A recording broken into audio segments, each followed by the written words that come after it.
Mhm. So I would like to introduce Delhi Comparatives. So Delhi Comparatives is an academic group initiated by teachers and students of University of Delhi, which aims to study Indian literary scenario through the prism of transmediality and interdisciplinarity.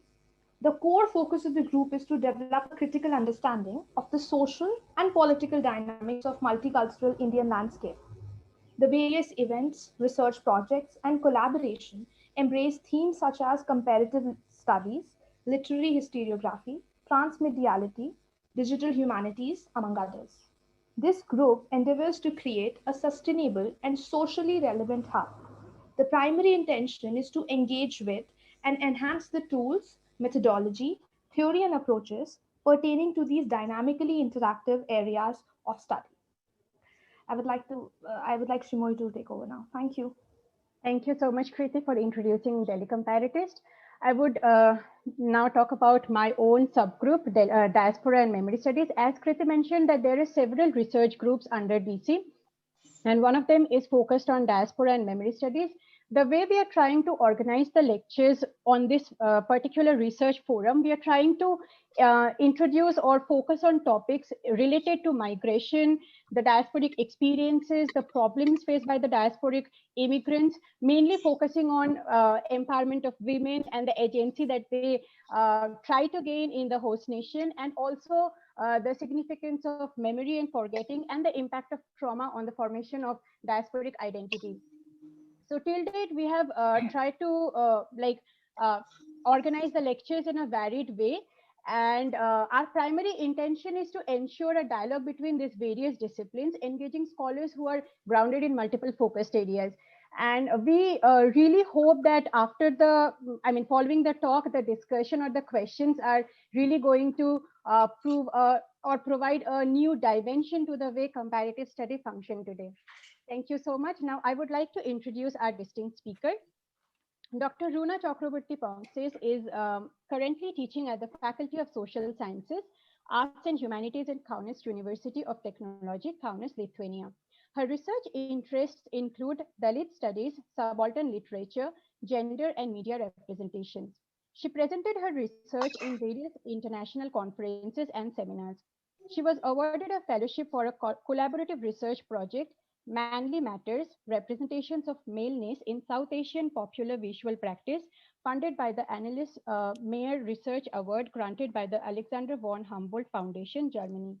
As a recipient of Erasmus Plus Teaching Fellowship, Runa delivered lectures at Heidelberg University, Germany, and JNU, New Delhi. Her academic articles have been published in various peer-reviewed journals and edited volumes. Presently, she is co-editing a book on representations of gender in contemporary Indian cinema and streaming platforms. Runa is also a creative writer and translator. Her translated work has been published by Orient Black Swan and Sahitya Academy, New Delhi. Now, Runa, the platform is yours. Thank Thank you. you, Shrimoyee. Thank you very much. Well, all of you know that the topic of my lecture is Uprooted Life, Reviewing the Partition from a Bengali Dalit Refugee's Perspective. Because of the time, I would like to read the paper, and I already told Shrimoyee that I'll keep it short so that we can have a good discussion. I think that is much more productive than just me talking and talking about this topic. So if you all agree, then I can start and I'll read the paper first. Sure, please go ahead. Thank you. Okay. So I'll begin with few lines borrowed from Allen Ginsberg.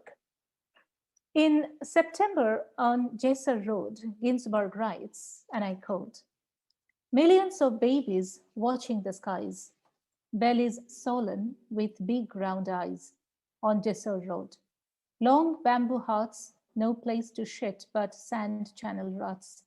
Millions of fathers in rain, millions of mothers in pain, millions of brothers in awe, millions of sisters nowhere to go.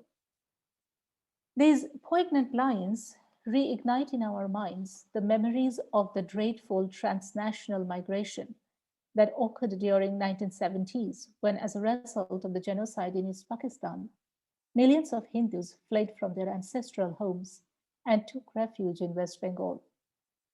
The procession of death that marched along Jesser Road in the 70s had its seeds sown in 1947, when the partition of India not merely split the country along religious lines, but more importantly, left an indelible mark upon the traumatized psyche of a great part of the population.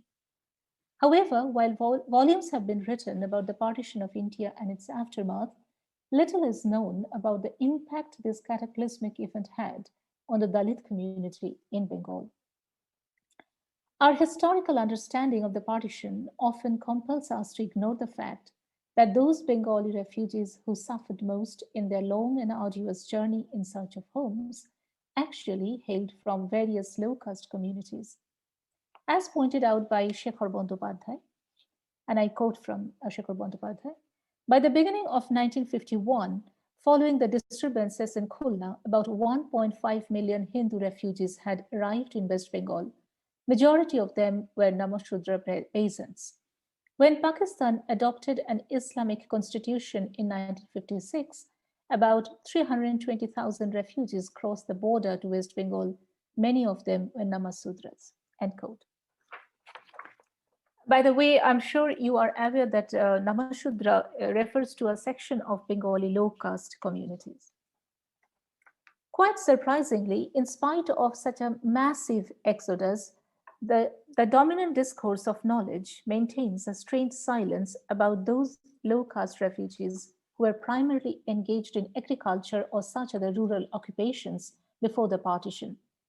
Bereft of any substantial material possession that could help them escape safely from the turmoil of the partition and buy security in an alien country, these people became easy targets for the communal rioters as well as the bureaucratic administrative systems of independent India. Interestingly, although their caste status played a crucial role in shaping their fractured existence, yet barely any mention of it can be found in the pages of official history. Similarly, mainstream cultural productions also, for a long time, to quote Tuchman's words, symbolically annihilated them. Ironically, these low caste peasants, artisans, and fishermen who had to uproot themselves from their homeland were mostly portrayed as poor, dispossessed refugees dislocated by political subterfuge and transnational crisis. Thus, the overarching category called class subsumed their caste identity and subsequently wiped off the memory of oppression that was inflicted upon them due to their caste status. Now, my aim today is not only to examine the trauma endured by Bengali Dalit community in the wake of the partition, but also to observe how memory works as a mechanism of protest and enables Bengali Dalits to assert their distinct identity. I specifically focus on the Bengali Namashudra community and attempt to capture their struggle against a Brahminical state-sponsored amnesia with the help of Bengali Dalit writer Jatin Bala's autobiography, Shikor Chera Jiban. In English, the translation would be Uprooted Life, published in 2010. A sense of geographical as well as emotional displacement is strongly felt by readers since Bala's narrative is significantly dominated by the motif of movement. Every physical movement that the author narrator describes is associated with psychological, social, and political aspects of the time and reinstates the fact that the partition in 1947 not merely divided the land into two halves, it rather shattered the belief system and the integrity of a nation into pieces as every helpful neighbor was instantly turned into a potential threat. The autobiography begins abruptly with the description of a sudden attack by Muslim rioters upon the Hindu community of the narrator's village Bolpota, which was situated in the eastern part of the erstwhile undivided Bengal, now which is called Bangladesh. However, this was not a stray incident. Most of the villages of the then East Bengal, like other parts of the country, were devastated by communal violence. The minute details that the narrator describes of their escape from ancestral home, their refuge inside the thick bush at the end of the village, and their anxious wait for the dawn to break evoke feelings that are not actually in sync with the mood of celebration ensued by the newly gained independence of India. On the contrary, this act of eviction from their homes was in fact the beginning of a tortuous and painful search for a safe haven. The picture of sheer wastage of human lives and human dignity comes alive as Bala narrates how thousands of refugees, and most of them hailing from a low-caste Namashudra background, were forced to huddle together within the small space of railway platforms and Bongaon and Shialda stations, which served as their temporary homes before they were packed into trucks and were sent to several refugee camps. Both the platforms turned into big garbage pits since these places did not have adequate infrastructure to accommodate such a huge number of people. According to the details provided by Bala, there was only one toilet for women and three for men in the entire Sialda station.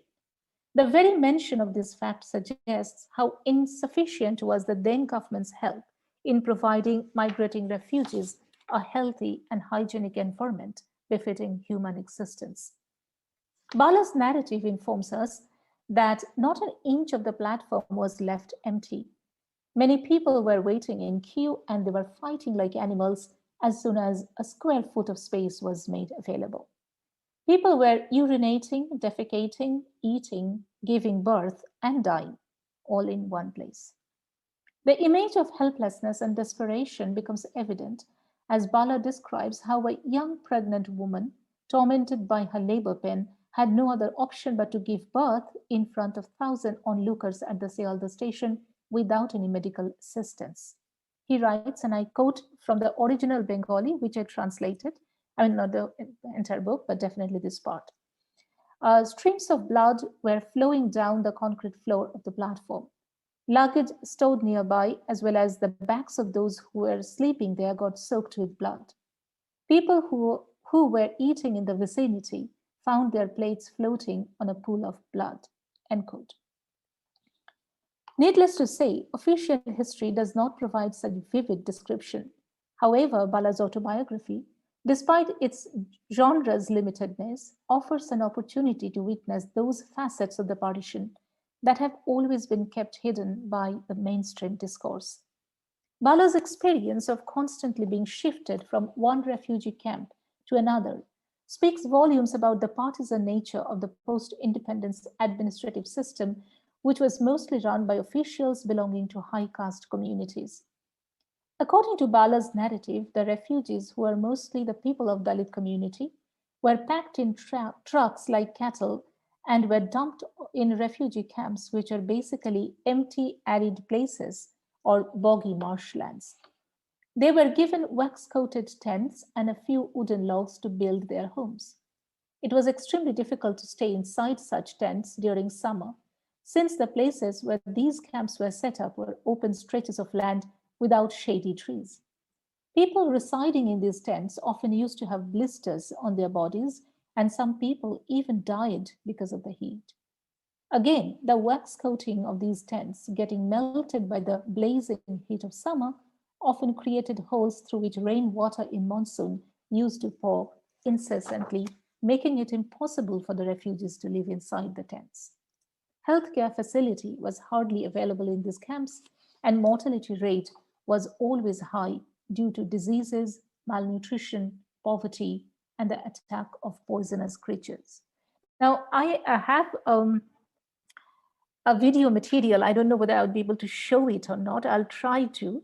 Let's see if I can. Where basically what happens is it's a kind of an interview-based video material where the refugees who were in these different camps, they were narrating their experience of living in these camps.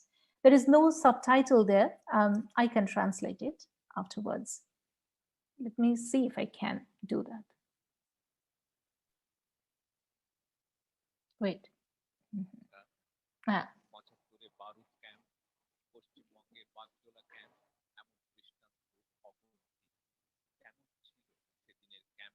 লক্ষের উপরে লোক ছিল এক এক ক্যাম্পে। তো সেই সমস্ত লোকগুলি সবসময় নিজেদের যে যন্ত্রণাগুলি সেটা অনুভব করত, নিজেদের খাদ্য, পরিধেয় বস্ত্র যে এত নগণ্য ছিল যে বাইরে মানুষগুলি বাইরে বেরোলেই can you please increase the volume? It's a bit like sure. low.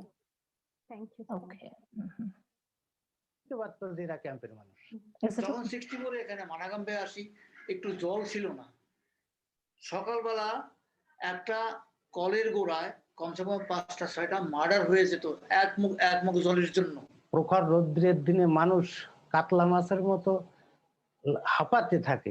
ওই এক মগ জল গামছা ভিজাইয়া তাইকে গা পুস্ত স্নানের বদলে, তাতে এখানকার বালক আর বৃদ্ধ সব মরে গেল একেবারে, ট্রাক ভরে নিয়ে ফালাই দিয়ে। So what basically this person is saying, the second person, he was talking about his experience in living in a camp called Mana camp. And in that camp, he was saying that there was a huge water crisis. And near the tube well, there would be at least, a lot of people there, and there will be murder just for a mug of water. And they didn't have this opportunity to have a full-fledged bath. So they would just take what they call gamcha, you can say like kind of a towel, and they would soak that towel into that water and then squeeze the water out with this, the whole body would be sponged. So because there was this huge water crisis there. And the first person was also, sharing the similar kind of experience, saying that, well, lakhs of people were there in camp and the infrastructure was extremely poor. And the people who used to live there, they didn't have good clothes to eat, to wear, and not good enough food to eat. And when they would step outside the camp, the people outside would immediately recognize them as the camp people just by looking at their clothes they're wearing, because it was so tattered and torn. I mean, not exactly, can say good clothes. Basically pointing at the kind of infrastructural lack and the administrative negligence which was there during that time in the camp. Maybe I'll show another very short clip where which you can relate when I'll be talking about these refugees who are sent to Dandakaranya, that which is right now in Chhattisgarh. So when they were sent to Dandakaranya, what kind of life they had, because Dandakaranya had a very different kind of landscape. It's very arid and it's completely different from what Bengal is. And when people were transported to that place, they were, as I mentioned earlier, they were packed in trucks like cattle, and they were transported there. And the road was extremely tortuous because it's a mountainous region. And many people in the truck, they vomited, they got injured, but the truck drivers and those who were assisting, they didn't care about it because they simply treated them as animals, and they didn't think that what would happen to these people who were inside the truck. And so ultimately, and he used this term unloaded, like you unload goods, so when these people were unloaded, many of them even died. So that kind of experience, and I'll try to show that bit only. Let's see. করেনি, এবং যে সমস্ত পাহাড়ের উপরে চড়তে হতো, ঘুরতে ঘুরতে ঘুরতে ঘুরতে ওর ভিতরে বমি করে, ওর ভিতরে কেউ মাথা ঘুরে পড়েছে, সেদিকে যে চালক, সে চালক আনার সময় লক্ষ্য করেনি যে ওর ভিতরে কিছু মানুষ আছে। তারা ঠিক মালবাহী ট্রাকের মতো ওগুলিকে নিয়ে এসে যখন আনলোড করে, তখন দেখে কেউ অজ্ঞান অবস্থায়, কেউ বেহুশ অবস্থায়, কারো হাত পা কেটে গেছে, কারো মাথা ফেটে গেছে। এই অবস্থায় এনে এক জায়গায়, ধরুন এই অরুণ জঙ্গলের ভিতরে, ঘন জঙ্গলের যে গাছগুলি, সেই গাছগুলির 1-1.5 হাত উপর দিয়ে কোনো রকম টাঙ্গি দিয়ে কেটে সেখানে একটু ফাঁকা করে কিছু তাবু পেতে দিয়ে সেখানে আনলোড করে দিয়ে ওরা চলে যায়। জঙ্গলের ভিতরে নিয়ে ফেলে দিয়েছে আপনাকে ওপেনলি। তখন বাঘ, জন্তু, জানোয়ার, ভালু এইগুলো শিয়ার ঘুরছে জঙ্গলে। গরু দিয়েছে সরকার থেকে, 2টো করে গরু দিয়েছিল, টিনের ঘর দিয়েছিল, মানে টিন দিয়েছিল, আমরা বানিয়ে নিয়েছি জঙ্গলে বাঁশগুলি কেটে। রাত্রিবেলা বাঘ আসছে দেখা।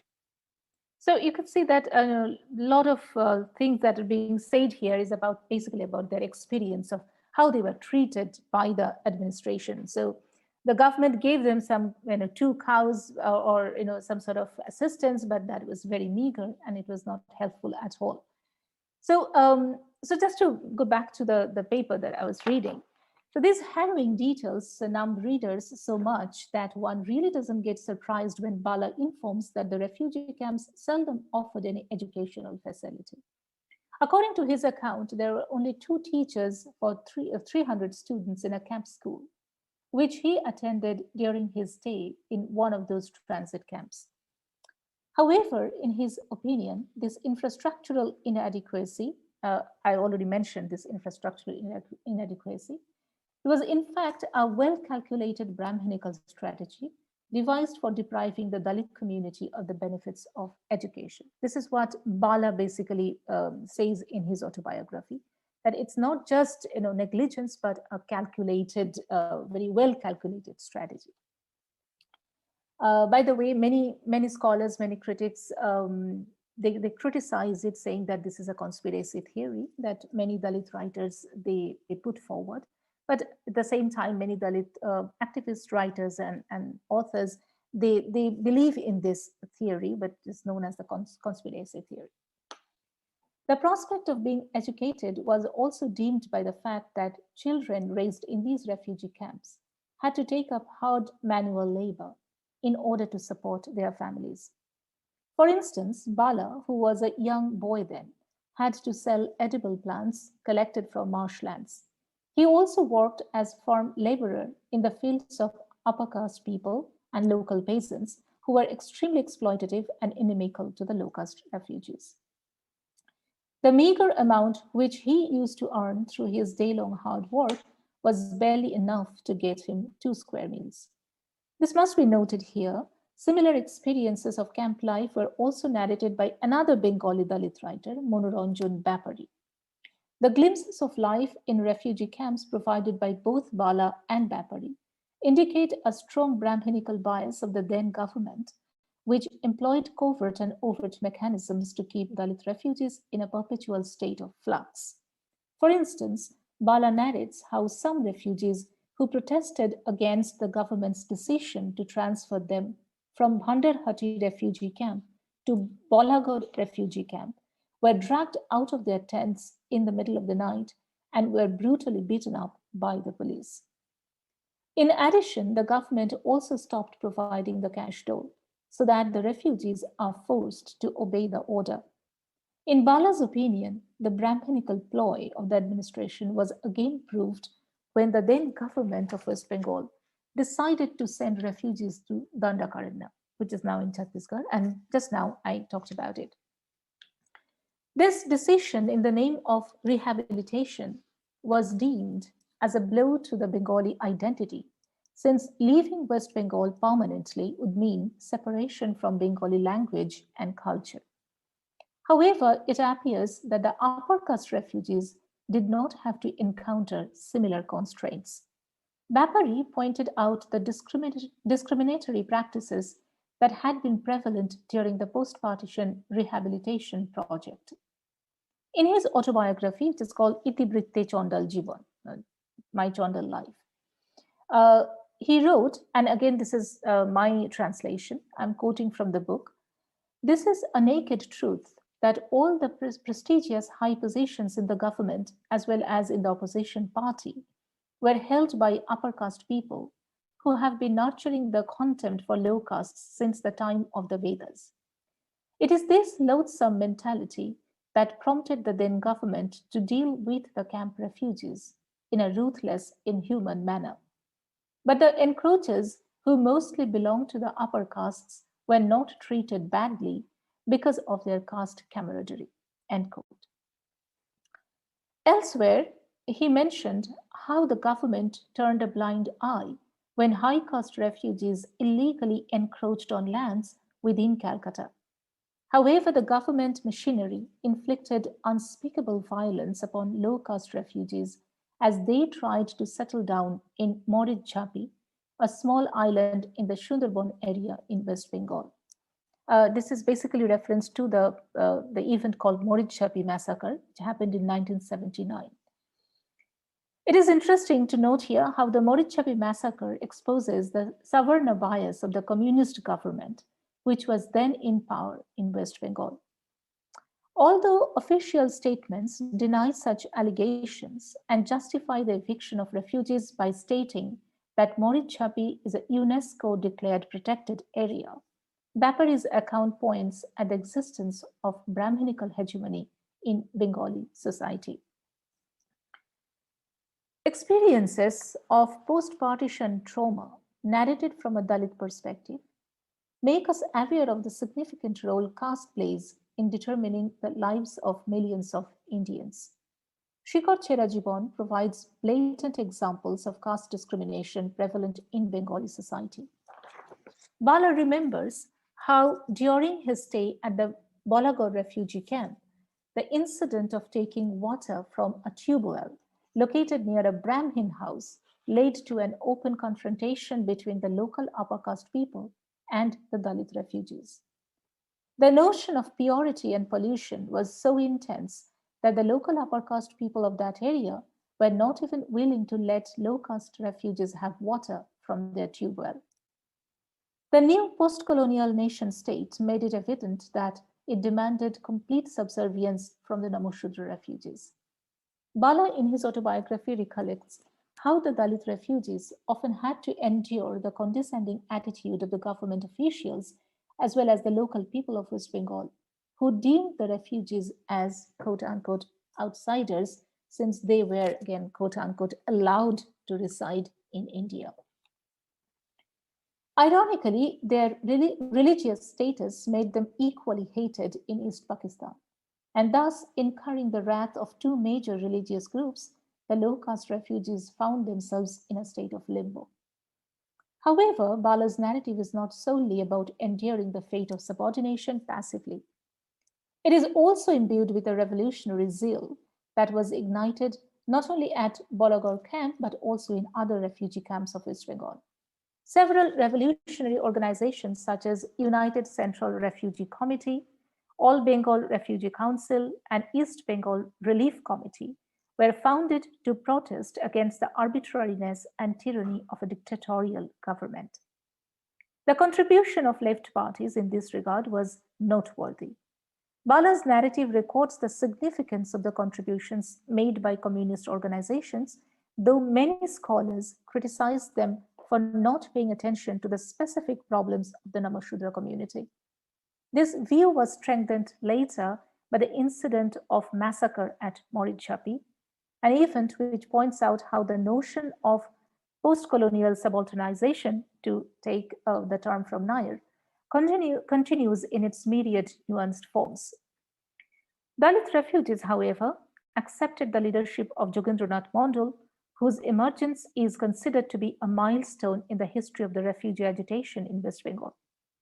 Bala in Shrioyee Jibon documents the events of one particular day, that is 22nd December 1959, as this is a significant date in the history of the revolution launched by the refugees of West Bengal. A historical conference was held under the leadership of Jogendranath Mondal at the Monument Ground in Calcutta. The demand was to make proper arrangements for the rehabilitation of the refugees within West Bengal, since the decision of the government to send them outside was a threat to their ethnic identity. As I mentioned earlier, so the decision was made to send them to Dandakaranya or to Andaman. So they were protesting against that decision. Bala gives a vivid eyewitness account of the events of that conference, which was marked by an overwhelming participation of Dalit refugees, their uncompromising attitude, and also by their undying spirit of revolution. The participation of Namashudra women in the conference was also a very significant phenomenon. Sad but not surprising, though, is the fact that the demand of the Dalit refugees for protecting their ethnic identity and cultural integrity faced a severe opposition as the police mercilessly beat up the protesters, used tear gas to disperse the crowd, and even opened fire that killed many protesters. Recollecting that event, Bala writes, and again I'm quoting from the original Bengali, the translation is mine. Screams of people, shrill sound of the whistle, and the sound of bullet all merged into one confounded noise and raised a terrible whirlpool of confusion around me. I felt the ground slipping away from under my feet. A hard kick by one of those policemen made me fall upon the stony surface of the street. My knees became numb. But still, I crawled forward. My desperate eyes were then burning with fire. End quote. Although government-approved history textbooks do not mention any such event, yet the significance of it in reinscribing the past remains unquestionable. Simultaneously, Bala's autobiographical narrative performs a phenomenal feat as it opens up a narrative space that not only facilitates iteration of a collective trauma that was denied existence in public memory, but also encourages interrogation of the collective memory of the partition. Now, questions are often raised regarding the veracity of details provided in autobiographies and oral accounts. The power of memory to alter, exclude, and incorporate facts makes these processes of remembering less trustworthy. However, the so-called objective neutral approach, what history is supposed to follow, is also not beyond suspicion. Representation of the past and its dissemination through social and cultural apparatuses of the state are always ideologically invested processes. As have been pointed out by scholars, the constitution of memory is above all a terrain of cultural politics, and the interests of the dominant power influence the construction of collective memory. The grand narrative of the partition of India, despite its problematic subliminal crosscurrents, is built upon the frame of nationalist interpretations and chooses to exclude those individual and small group microprocesses of remembering, to quote Keightley and Pickering, which are not aligned with such interpretations. Shikorchera Jibon not only intervenes in this neat weaving of public memory, but more importantly, it discloses the hidden ruptures. Bala's autobiography, which is not merely the record of an individual's suffering, exposes the deeply embedded caste bigotry of a Hinduized Indian society. It represents a version of history which was previously constituted by strategies of forgetting. Alternative narratives of the past, as Whedon and Jordan pointed out, can offer socially excluded groups a sense of ownership which can empower through positive identification. They can also work to transform dominant narratives and help produce a more nuanced and just understanding of the past. Although it is not appropriate to homogenize Dalit experience, which is varied, polyvocal, and heterogeneous, yet Dalit writings, especially life narratives, are crucial to the building of resistance against the dominant power's oppression. In Garth Hansen's opinion, memory, remembering, and recording are the very key to existence, becoming, and belonging.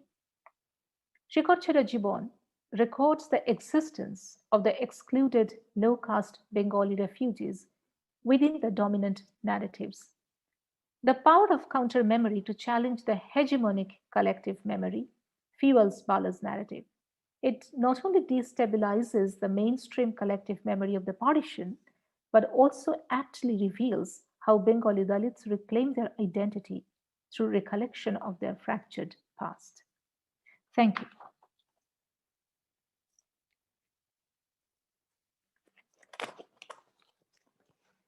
I think you are muted. Oh, I'm so sorry. Thank you so much for the lecture.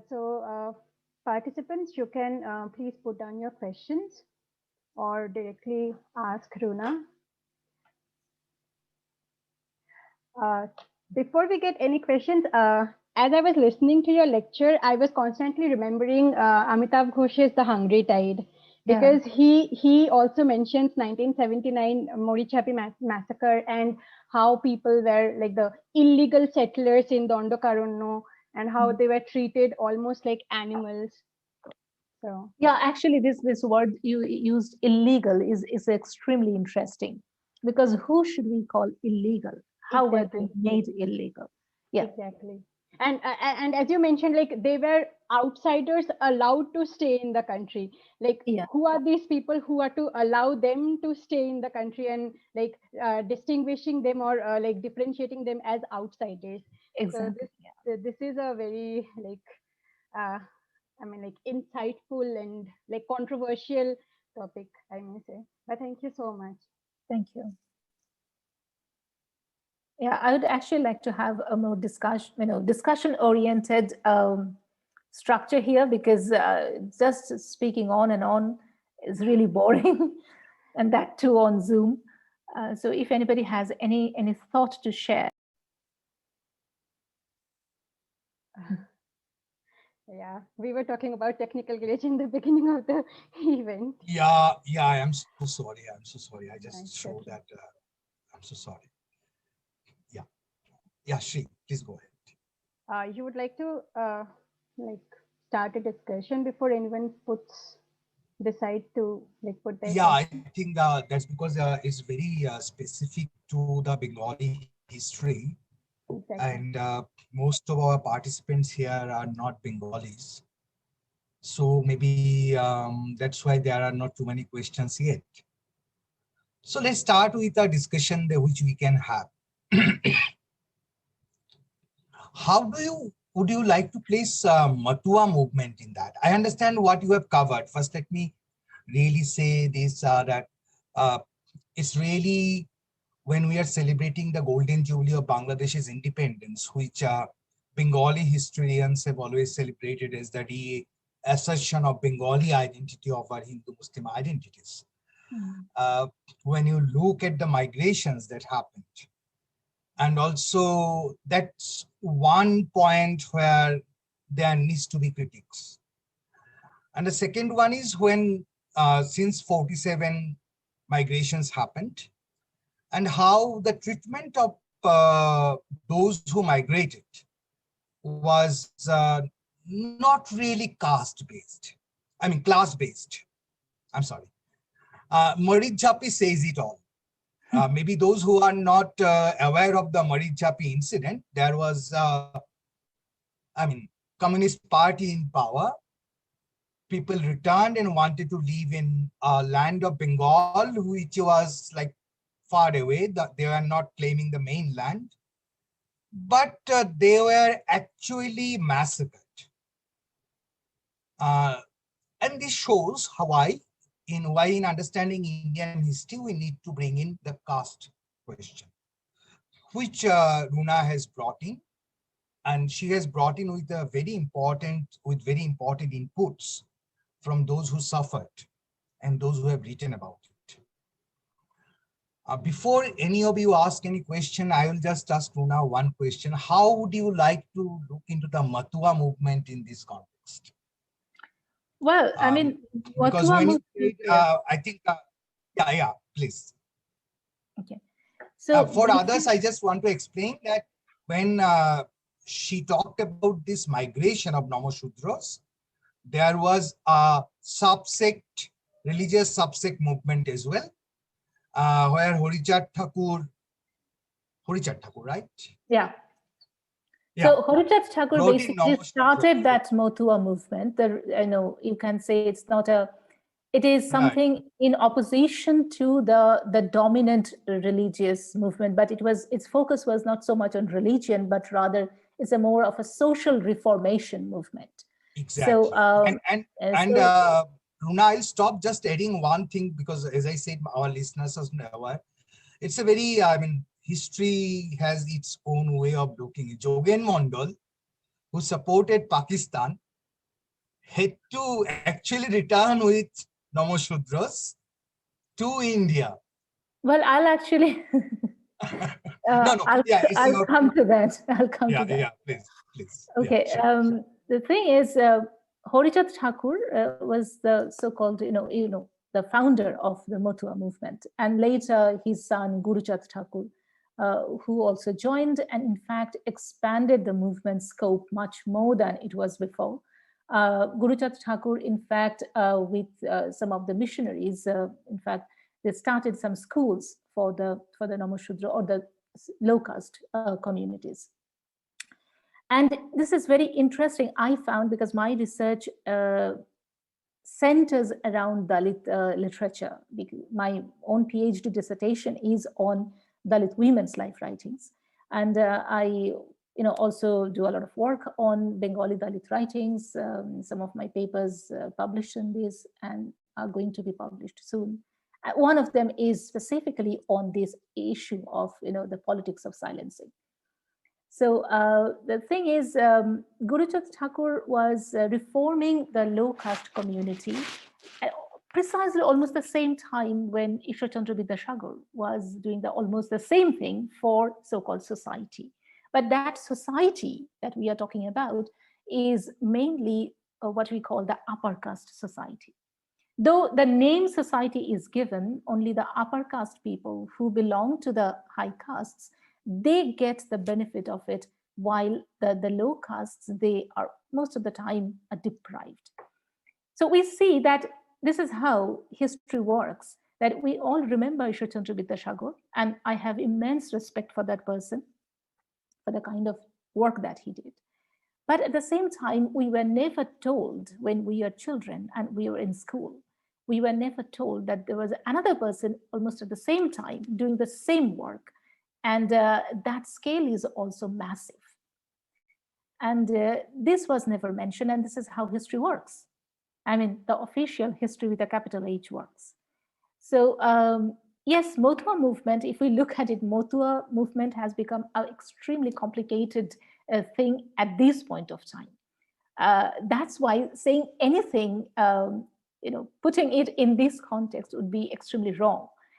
We need another discussion, in fact, another whole session devoted to this Motua movement, how it was and how it evolved. I don't know whether to say degenerate, or I would rather say it has become more fractured than it was before. And a lot of political interests are now involved. Political parties, the Trinamool, the ruling party, how it intervened and kind of somewhat appropriated the entire issue. And later BJP came in. And in fact, in Motua, you will see that Shantanu Thakur joined BJP, and when Mamata Bala was on the side of Trinamool. So commenting on that, given the kind of political climate we are in, and suddenly taking up this issue and putting in that context, I would say it would be very dangerous. So, but I just wanted to, since many people, as I see, are not from Bengali background and may not have an idea of how it happened, I would like to say that when it started, Motua movement, it was definitely, it was a social reformation movement rather than a religious movement. Though if you look at the scriptures, like the Horilamrito, this whole thing that they have, and Horichand Thakur, there is a lot of writings around Horichand Thakur, his life, though he didn't want anything to be published about him. Later it was published. And all these songs, Kobiyas and these folk songs and all, they are about these leaders and how they brought reformation. What kind of principles were laid out for these people, for the low caste people. And that is really impressive. It is really impressive how it actually gave a direction to the low caste people whose voices were never adequately represented in the mainstream history or mainstream society. So it's very interesting because many people after the partition, when they came and they were forming their own groups and their own communities, this Motua movement, in fact, is a 19th century thing. It was founded in the 19th century, so it's been going on for a long time. But they brought this here, and that gave them some sort of direction. I have personal communication with few Dalit writers, and some of them were hardcore Motua supporters. And from them, I got to learn that it gave them some sort of direction, some sort of purpose to organize themselves. So probably I can just well imagine how much support they received from that particular movement to look forward to things when everything else was so bleak and hopeless. But yes, again, I don't want to comment on the recent status of the Motua movement now. Yeah, sure. I was not asking about that. But yeah, right. You have rightly pointed out. I think this is a very important point of lower caste Bengalis migration and how they wanted to make a space for themselves. Motua movement is just a part of that. It saved them in a way, I would say. For others who didn't have the support of any such movement, it was much more worse. Yeah, I would say that because one argument that I made in my paper is about this politics of silencing.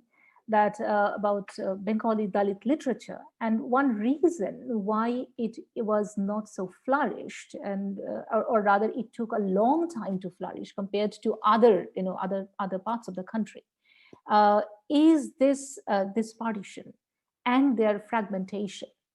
So this whole community was fragmented, and when they were simply moving from one place to another in search of home, and if you read this, I just gave you some kind of some few glimpses from that autobiography. I would really urge you to read that autobiography, at least those who know Bengali. You will see the kind of life that they lived. And when you do not have roof over your head, you have to worry about your 2 square meals, and you are being packed into a truck like cattle and being unloaded and given some logs to build your so-called home. And that is, again, for no fault of yours. Some politicians decided to go for the partition, and the other people are suffering for that. So we are expecting them to produce literature. How unfair that is. So in this case, I would say Motua movement, at least those who are the Motua supporters, for them it gives some sort of purpose, some sort of direction, some sort of unity, to be unified, to look for some hope. Yes, you are right in saying that those who didn't have that, probably it would have been very difficult for them. Again, looking back at the original idea of Motua movement.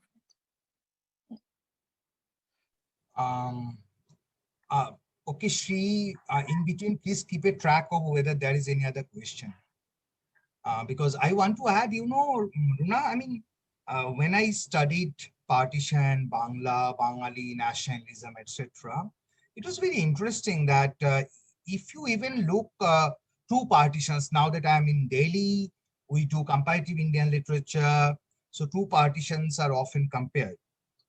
But if someone looks at the cleansing and the non-cleansing at one in the Western Front, the almost clear, very good cleansing in the sense, good in sense, I'm not saying good, Palo. Yeah. And in the other, at the other end, it doesn't happen. But also if you look at the rehabilitation, I mean, this politics of how these two parts of India which got partitioned, how their people were rehabilitated. Absolutely. You see a very important division, I mean, difference. Difference is there. And so those who were coming from East Bengal, where river, it's, I mean, water is everywhere, would be sent to Andaman and Dondokaranya, where water is, yes. Yeah. And one thing I want to add here, that you are talking about this difference, which is very significant, that in the western part, it was just one-time migration. Whereas for the eastern part, it was a porous border, and the migration continued after partition in the 50s, 60s, 70s, and it's an open secret that it still continues. True. And also, while we look at the upper caste equation, I mean, when I started studying those, I wondered why Bidhan Chandra Rai and Jyoti Basu's position would be the same, right? Exactly. Yeah. Bengali upper caste constitutes of Brahman, Kayastha, and Vaidya. These three castes. Mm-hmm. And it's very interesting that a Congressy chief minister agreed to what Nehru proposed and pushed his own people to a land like Andaman, from whole sweet water environment to a saltwater environment.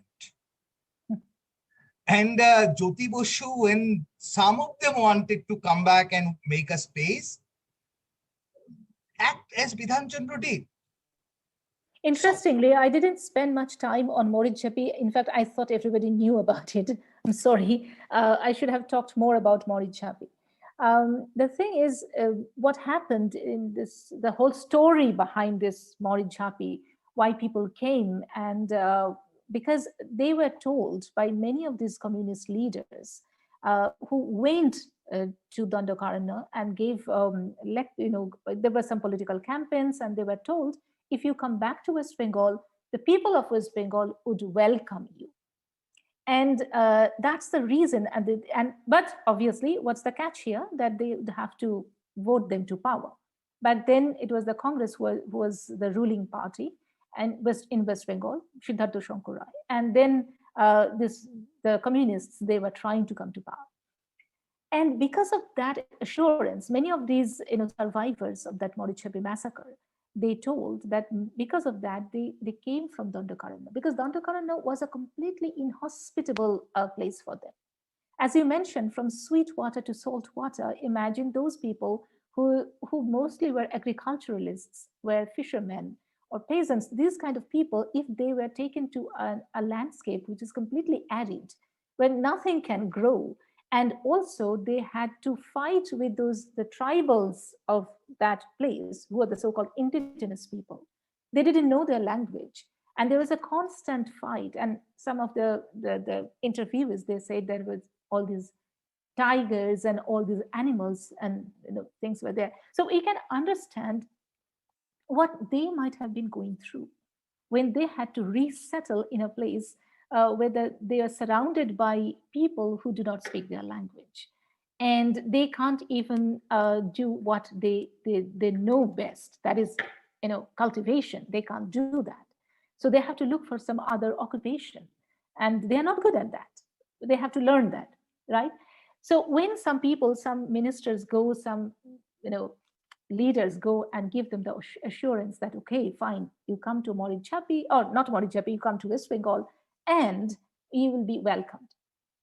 They wanted, in fact, there was a lot of communication, and I'm talking about official communication, where they tabled their resolution and they said that these are in fact, they did their own research, and they found that Morichapi in Sundarban area is something that, that is somewhat similar to the East Bengal, I mean, the so-called homeland that they left. And they said, okay, this is completely, uninhabited. I mean, we can go there and settle, no problem. But obviously no official sanction was there. But in spite of that, they came because they thought, okay, because the assurance was given, probably, we are not so much hated there. We will be accepted. But didn't happen that way. And the reason that was cited why they cannot stay there, though it was not inhabited by anybody, the fact that it's a UNESCO protected area, and the tigers, their existence is actually in danger. Anu Jalis wrote a very good article on that, the tiger's food. And in fact, I was reading a book, which was in Bengali, where many of these survivors, they shared their experiences. And they said that we were not at all, meddling with the so-called life of the state. Rather, we were ready to contribute to the state's economy. They started, cultivation. They even started a school. They built school. I mean, like almost a parallel kind of a township, you can say, like they built there.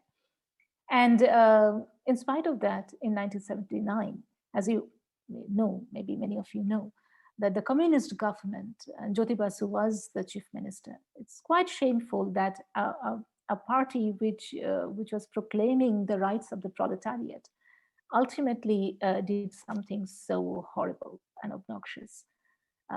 For 3 days, the entire island was cordoned. No food was allowed inside. No water, no food, no medicine. People died. And after that, on the 3rd day, the police in boats went there, opened fire, and killed people.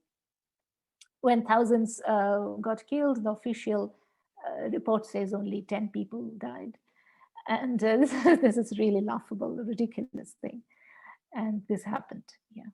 So this is what Morichapi is. And so the whole point is that whether it's Congress government or the communist government, both the governments were mainly run by this Savarna, or the high caste people.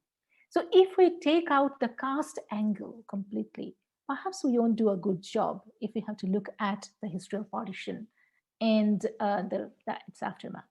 That's what I think is necessary for us now to include is the caste angle.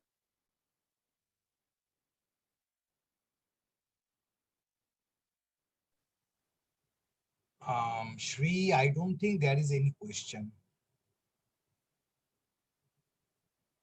Maybe it's because most of the participants, no, Bodhisattva had raised his hand. So please check. Also, there's a comment from Charu, so I would like to read.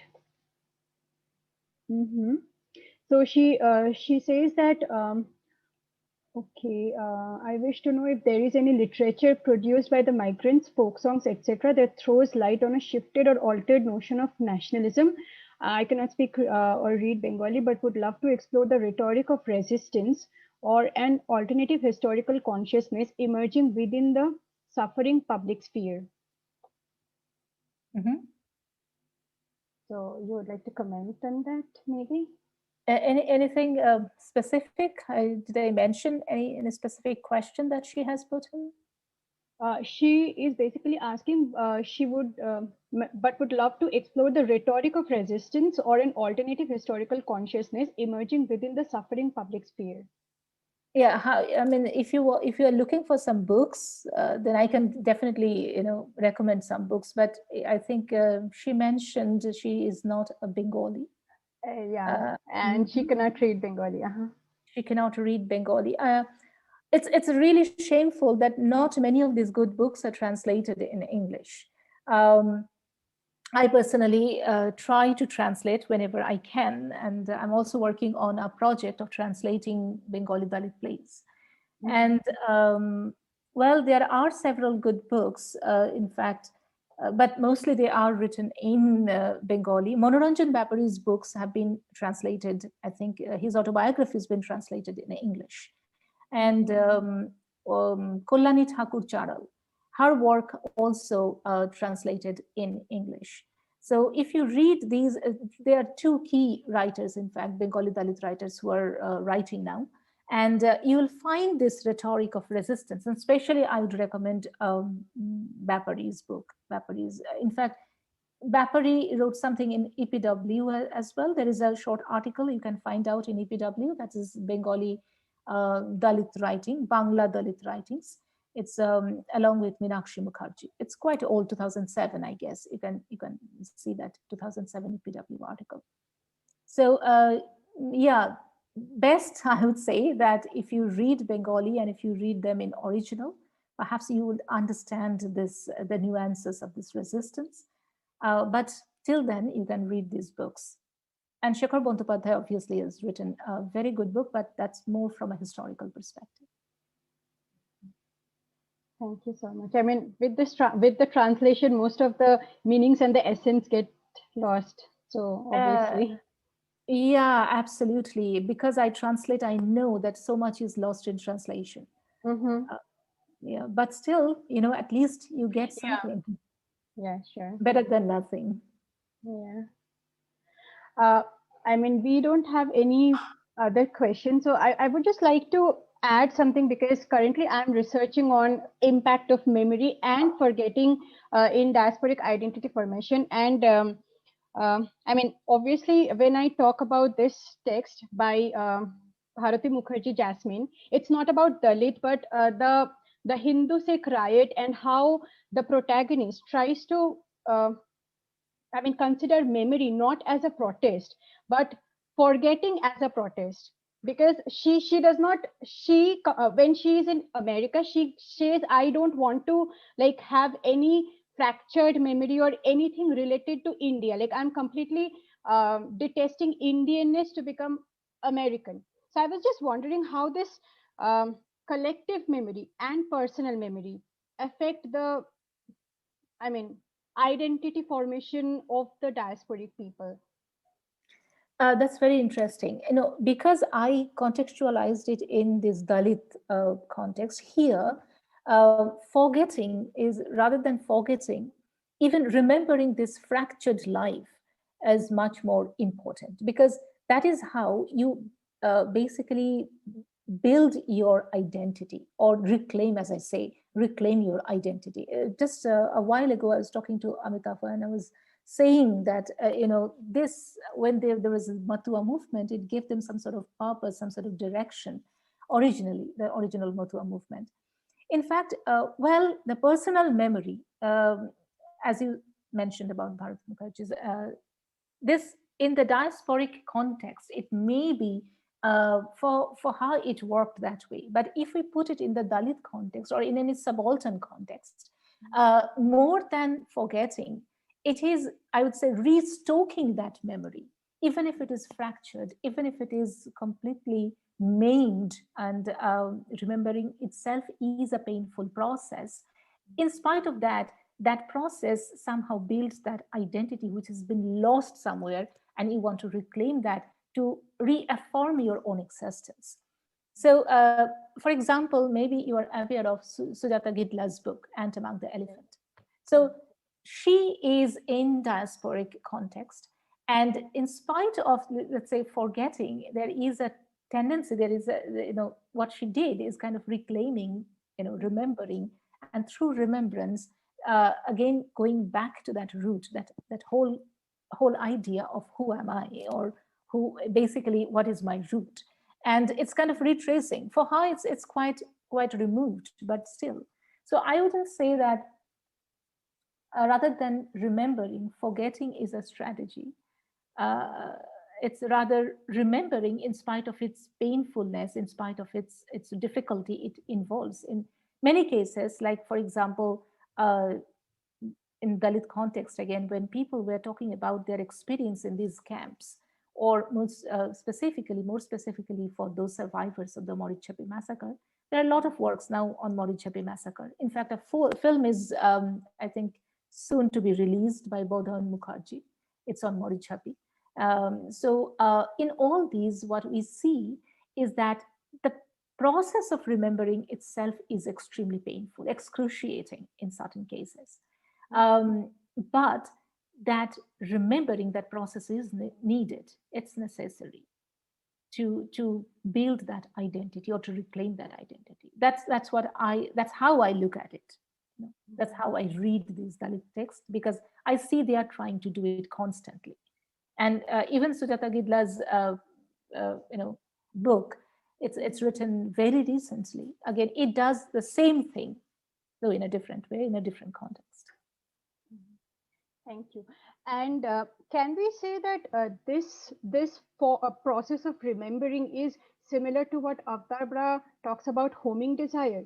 Because there they actually, as Amitava explains or argues, that homing desire is they want to recreate their good memories, and that's how these diasporic people are living their home culture in the host culture.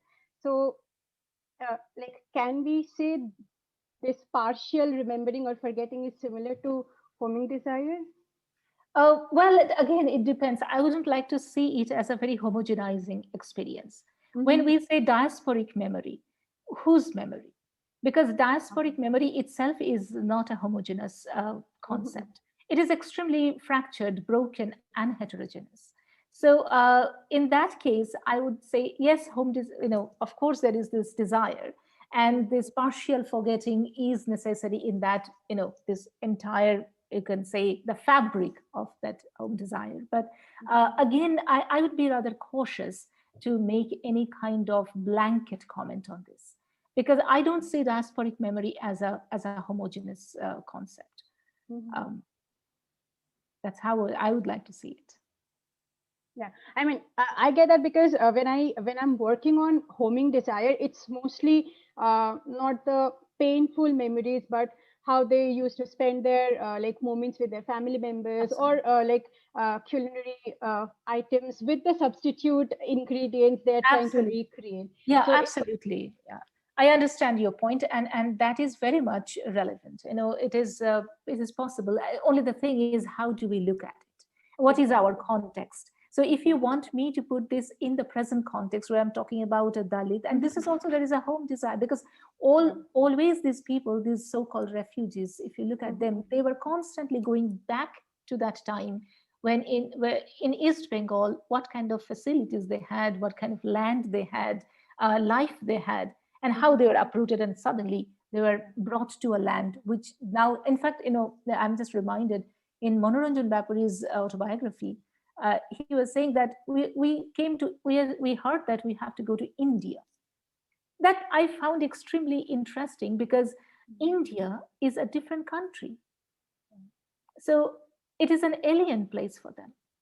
And why should I suddenly go to India?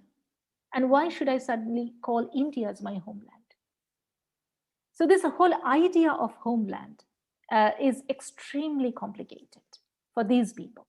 So if you look at them, yes, they also have this, this homing desire. They are constantly remembering those beautiful, good memories, which is very severely juxtaposed with these kind of, terrible present that they had to deal with. So yes, of course, it's possible when you have this, partial forgetting and bringing that. But I believe it's very much important to see which context I'm using it. Because diasporic memory is not homogeneous, and B, how I'm using it. I mean, what is my purpose? So that is something that I would like to look at. Mm-hmm. I just want to add like one line, as Rushdie says, it's imaginary homelands, or Aftabra, it's like a mythic place. So you can't actually go back there, but like somehow forget and remember, like partial and recreated. Yeah, So absolutely. the Absolutely. geography location can be visited, but like the essence of it cannot be like rebuilt or relived. Yeah, that's very interesting. Yeah. Thank you so much.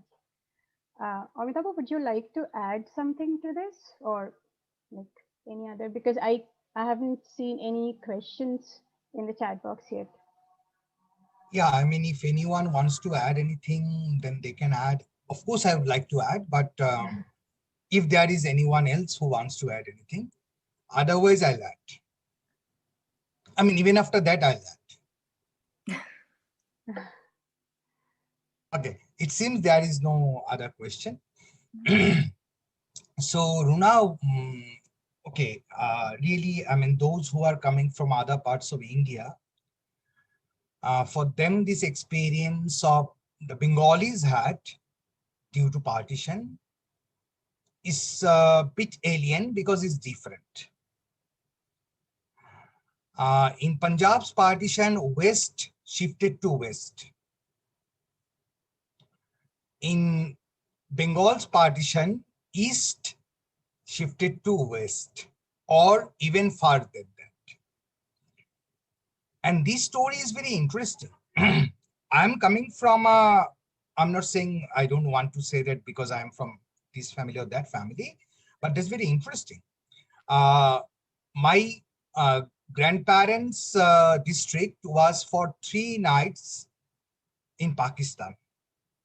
Then when Tripura happened, Tripura agreed to join India, that district came into India. We have to first understand partition was the most irresponsible thing that any leader could do to its people. So I saw my father before dying, even 6 months before dying, selling lands from that district. And my maternal grandfathers, though they shifted to this part of India much earlier than partition, but after partition, they lost everything. This is how it has worked. Now, beyond that, Bengali identity also created a different fabric. Muslim League becoming Awami League under Mujib was a big jump for Bengali nationalism. And today, when we are celebrating 50 years of Bangladesh's independence, on another platform, I'm the convener of a year-long program on that. We are celebrating. These celebrations are primarily upper caste celebrations. Yeah, upper caste did suffer, but they also had those network through which they could sort of survive. Now, interestingly, Runa, I'll add one thing to this whole conversation, the same thing is true for Ashraf and Atraf Muslims. Yep, absolutely. In fact, I thought of mentioning this, but then I thought it would be too long. So let's drop that. So it's not just the Hindu. Yep. It's also the Muslim. Ashraf and Atraf in the Pakistan era, it was, I mean, that was a very important point before Bangladesh happened. And in this part of India, caste remained a very important point. I'm a trained Marxist. I would have liked to say class mattered, but I can't say that because facts are not saying that. Facts are saying that two upper castes from totally oppositional ideological position, Bidhan Rai and Jyoti Basu, treated the lower caste in the same way. So, yeah, while celebrating the 50 years of Bangladeshi Jatiyotabad and Bengali Jatiyotabad, and that, okay, we find, somehow we feel happy that Bangladesh happened, we also need to talk about it. It's a movement, a nationalism of the upper caste or the community which is at the highest level of the hierarchy. And if in this process we forget how many Eastern Bengalis were sent to Andaman, it's not just because they are Eastern Bengalis. It's also because what I mentioned, and Runa also said it, from sweet water environment to a salty water environment, or Dandakaranya, or for the Uttaranchal. I mean, I worked with a group which worked with Bengalis in Uttaranchal. They have their Bratkathas in a very mixed language. They've forgotten the meaning. But who make them do that? Bengali upper caste leaders. They were insensitive because for them they didn't matter. They should have been transported anywhere they wanted to, and they were transported to. And whenever they tried to come back, we'll have our communist government killing them. Modi Chapi. So this is the most important part we need to remember while we are looking at the Bengali identity formation or post-partition experiences. Second is, I'll thank Shri, because diaspora and memory studies, by diaspora we only mean outside the recognized national space. But diaspora is not that. For the Eastern Bengali, Andaman is too much of a diaspora, too much of an alien land. Politically, it's part of India, but it's not the part of their life. The fact that we are bringing these also into discussion in this group is important. We need to talk about this. We don't. We didn't because we once believed in the Nehruvian understanding will create a new India. I mean, we upper caste. And then now, of course, it has become more difficult to talk about anything. But I think what this Dalit perspective brings in, what Runa has talked about, is those who are doing diaspora studies also need to understand that Eastern Bengali moving to Delhi, forget about Andaman, moving to Delhi is like any Kolkata person moving to America. And it's not about emotion only, it's also about the environment. I mean, you have lived in a place where you don't have to take care, you don't have to water, but trees grow. And then you have moved to a space where trees don't grow at all on their own. It's different. This is what happened to Andaman. This is what happened to Dandakaranya. But the context that Runa is talking about is that this happened only to the Dalit of Bengalis. No, I just want to say Why one thing here. I just want to, sorry, I cut you short here. It's just that I talked about the Bengali Dalit community because largely it is unrepresented, underrepresented, misrepresented, all sorts of things possible. But it would be very wrong to say that only the lower caste people suffered. There were many people who were Brahmin families, but quite poor. And in Morichapi also, there was few Brahmin families. They were poor and they suffered.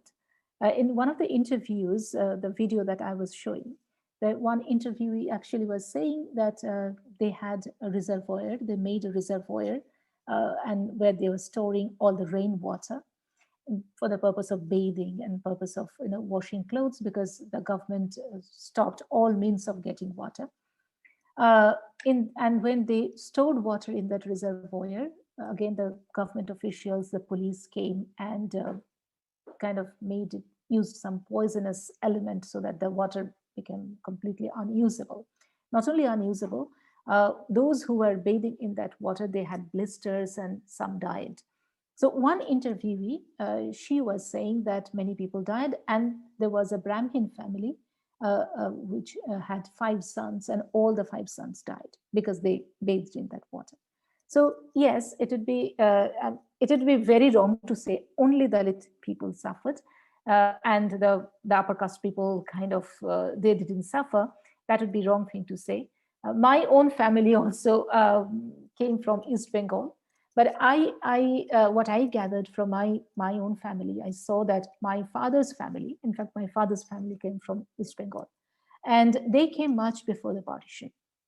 And already, as I think you mentioned, that already some of his family members, including him, were settled in Kolkata. And that happened in the 40s, I mean, before the partition, like this, maybe 41, 43, that's the time. And they were already there in Kolkata, and some of them were in East Bengal. Like my grandmother with the young children, she was there in East Bengal. So they didn't have to go through the kind of ordeal that this Bala or Bapari had to go through, or they didn't have to stand at the tube well waiting for water and then being denied because they belonged to a low caste. They didn't. They were Brahmins. So they didn't have to go through that. This is the disparity I just wanted to highlight. I don't want to use a blanket term saying that only Dalits suffered. Sorry, I stopped. No, I agree with you. Have you read Swapnamoy's Chatushpati? Yeah. So the Brahmin who shifted from East Bengal and the way, that's a wonderful story where, yeah. Anyway, I'll not go get into that because I mean, otherwise it will become a Bengali to Bengali talk. Yeah. But the point is that, upper caste did suffer, but less suffered than the Dalits. Yeah. And the migration, the story Runa just translated, put in a truck and shifted here and there, was less for a upper caste. Here class will come. Upper caste and upper class. Absolutely. But, here that would come, but because in Indian situation, upper caste is either supported or belongs to the upper class, either belongs to the upper class or is supported by the upper class. The story is different. The fact that you have brought this in is very important, and also important for us. We are situated in India to understand that a migration, which is not a choice, but a forced migration, is always will lead to an understanding and life of what we call diaspora. Thank you, Runa. I'll stop here.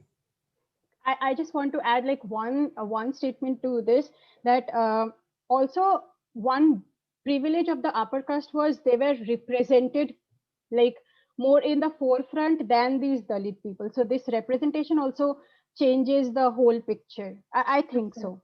Absolutely, because most of the upper castes are there in all the official positions. Exactly. So the chances of representation is much higher in that case.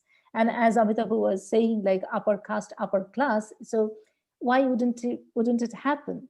Because most of the Dalits, as we are seeing, that they were not given any opportunity to be educated. And without education, you cannot have a decent job. Without a decent job, you cannot have enough wealth, so to say, and without that you cannot have enough hold in the society. So it's like a vicious circle.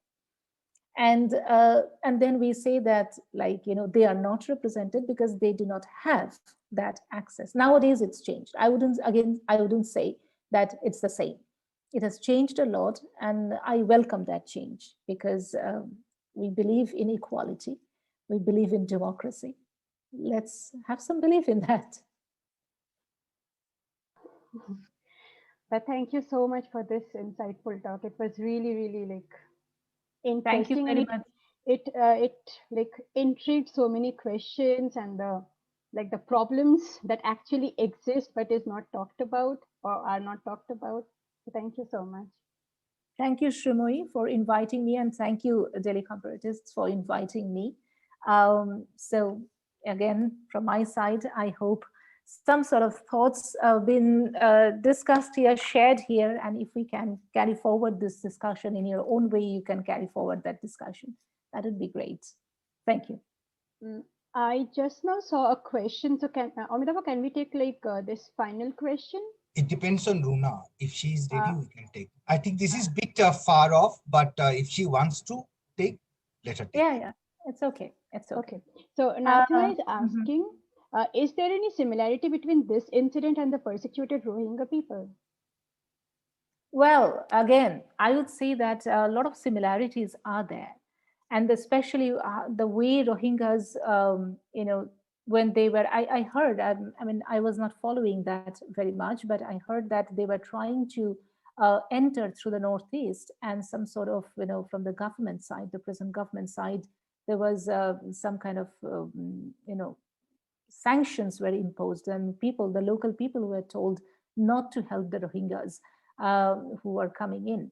So we see here again how that situation of hostility is being created. And the Rohingyas who went to Bangladesh, in fact, I'm not very sure of the name of that island where they're located. Is it something called Tangarchor? I'm not very, maybe Amitava knows. Yeah, I think it's Thengarchor. Okay, so they were located in Tangachor, and I was reading, I think, in an article that how that particular island was kind of sinking, and so you can imagine the fate of the people who have been located in that place, and this kind of discrimination that is shown, in spite of the fact that maybe in Bangladesh the religion is the same, and as in India in this case, we see that these Dalits are Hindus, but their religious status really didn't save them. They were in a state of limbo because they were neither here nor there. And I think it's quite relevant, as Nasima asked. I would like to ask Nasima, what's your view about this? Thank you. Yes, Nasima, I mean, we would be really interested to hear from you as well, as Runa has asked, because I am now, Runa, in Northeast India, there are Rohingyas who are being captured and put into custody. Oh, so that's a totally different politics going on there. But Nasima, if you want to add something, it would be very interesting for us. Okay, seems she won't be, I mean, maybe some network issues. Yeah, I think so. Yeah. It's actually quite interesting and ironical at the same time that when I'm talking about migration, and I'm in Lithuania, and currently Lithuania is facing a very critical migration issue. Yeah. I mean, something that can lead to a World War-like situation if the big powers get involved in this whole thing. And I was just hearing how these Iraqis and Africans, they are being brought, mostly the Iraqis, the Belarusian airplanes are being sent and they're being brought to Belarus just to let them go into the Lithuanian border. And it's really, really spooky. And I was thinking how ironical that we are talking about this. And there are some other facets of the migration issue, which I think also very important to take into consideration. True. I mean, the way I narrated the story that my father's district was for 3 nights in Pakistan and then became a part of India. Most of the leaders that we are dealing with even today are like those. They have not changed. They don't take into account your life. Yeah, I've been reading on Lithuanian issues. Yeah, thank you for bringing that in.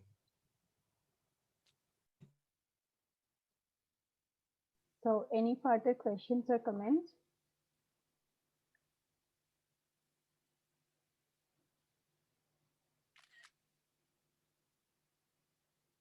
I don't think there is any further comment or question, Shri.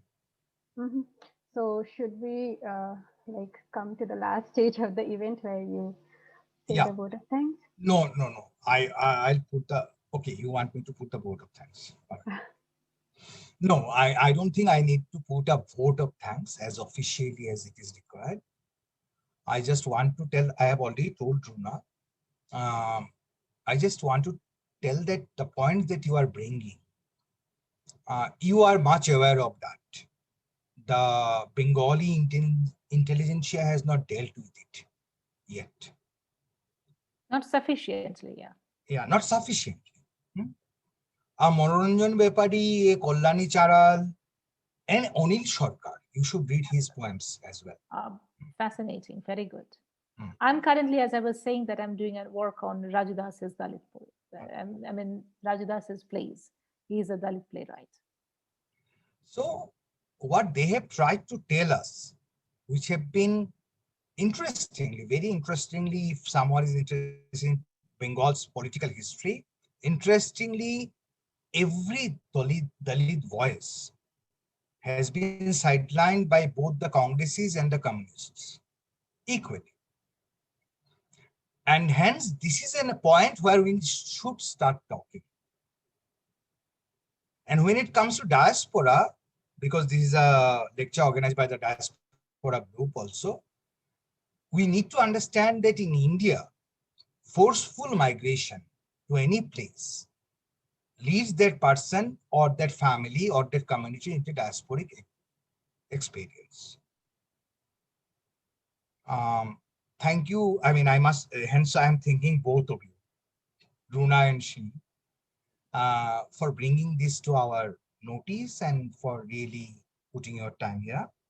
Particularly because this celebration of the liberation of Bangladesh, which I have been doing, in that context, these points are very important, that we understand what we are. Nationalistic histories don't help us.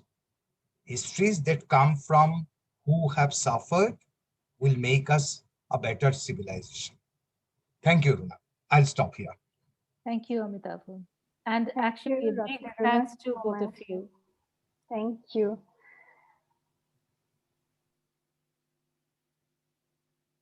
So now I'll close the meeting. Thank you very much. Thanks for inviting me. Thank you, Runa, for participating with us and talking to us. Thanks a lot.